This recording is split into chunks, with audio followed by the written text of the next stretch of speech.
Hey, it's Aaron the Hope from mobilereviews-eh, and today we are going to do a review of the Griffin Survivor Slim.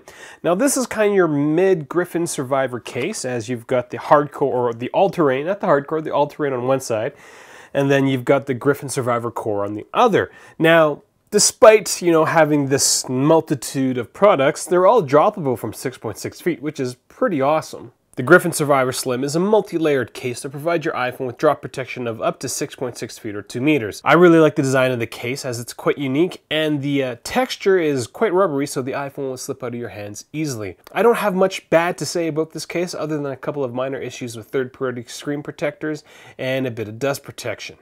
Now, based on our time with the case, we gave the Survivor Slim a score of 4.38 out of 5. This is a better than average iPhone case, but it does fall a little short when compared to the Griffin Survivor Core and the Thule Atmos X3.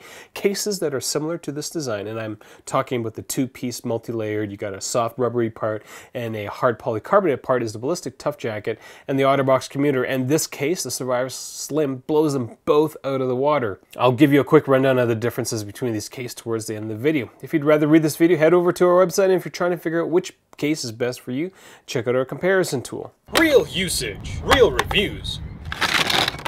mobilereviews-eh.ca. So at mobilereviews-eh.ca, we base our reviews on actual usage. So that means we just don't take something out of the box and go, oh, that's pretty, or read all the marketing fluff and say, yeah, this is really awesome. We do a lot of stupid things to our iPhones.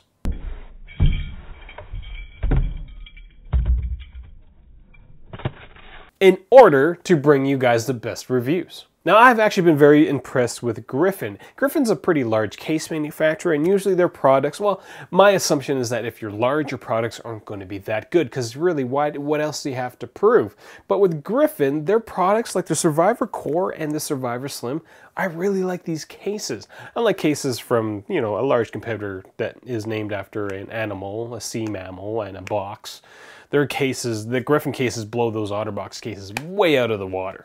In terms of design, the Slim armor is fairly bulky, so it will make your sleek iPhone 6 a little bigger. The build quality of the case is quite nice, as the case generally fits together very well, especially if you use their screen protector. It doesn't show much wear and tear given that the entire exterior of the case is silicone. We did ding the case a bit for the fit, as a thicker screen protector will result in the case not fitting 100%. We'll elaborate on that in a bit.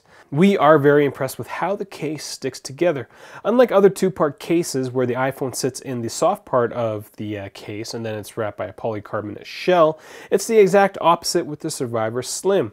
I was a little apprehensive of Griffin's design, but the edges don't really peel away that easily, which is really nice. I just find that the silicone wrapping around the shell and having it really stick into the case, like it's not glued on or anything, but the silicone does stick to the hard shell actually very, very well, which is so surprising to me. In terms of protection, the case is drop rated to mil-spec 810G and is droppable from a height of 6.6, no problem. There is decent screen clearance from the edges of the case, and from our perspective, it's pretty much one of the toughest Slim cases that we've reviewed. The only gripe that we have with the protection is that if you use a slightly thicker screen protector, the silicone layer doesn't quite sit flush on the face of the iPhone. Now, I sort of do have to poke fun at the screen protector that Griffin did include with the Survivor Slim, as it covers not the entire iPhone screen, which is kind of mind-blowing.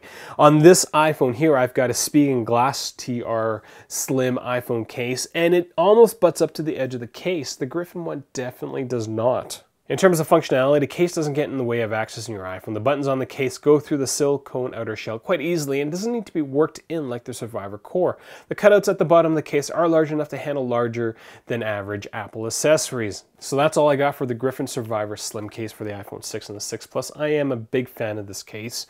This is my favorite two-piece case up to date, and it's going to be sad when I have to take my iPhone 6 out of it. Now, between all the Survivor cases made by Griffin, I personally would stick with the Griffin Survivor Core.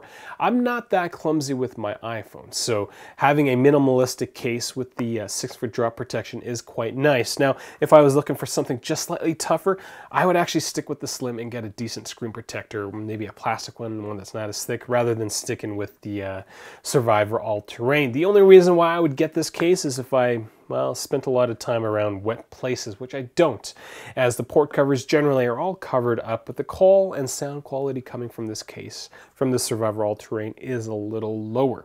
So if you have any questions, or if this is the first time you're watching my videos, I do encourage you to click subscribe. We spend lots of time making lots of videos every single week, so there's something new. I'm Aaron the Home. If you have any questions, leave them in the comments section below. I'd be more than happy to answer them, usually. Find us on Google+, Twitter, as well as Facebook. Thanks for watching.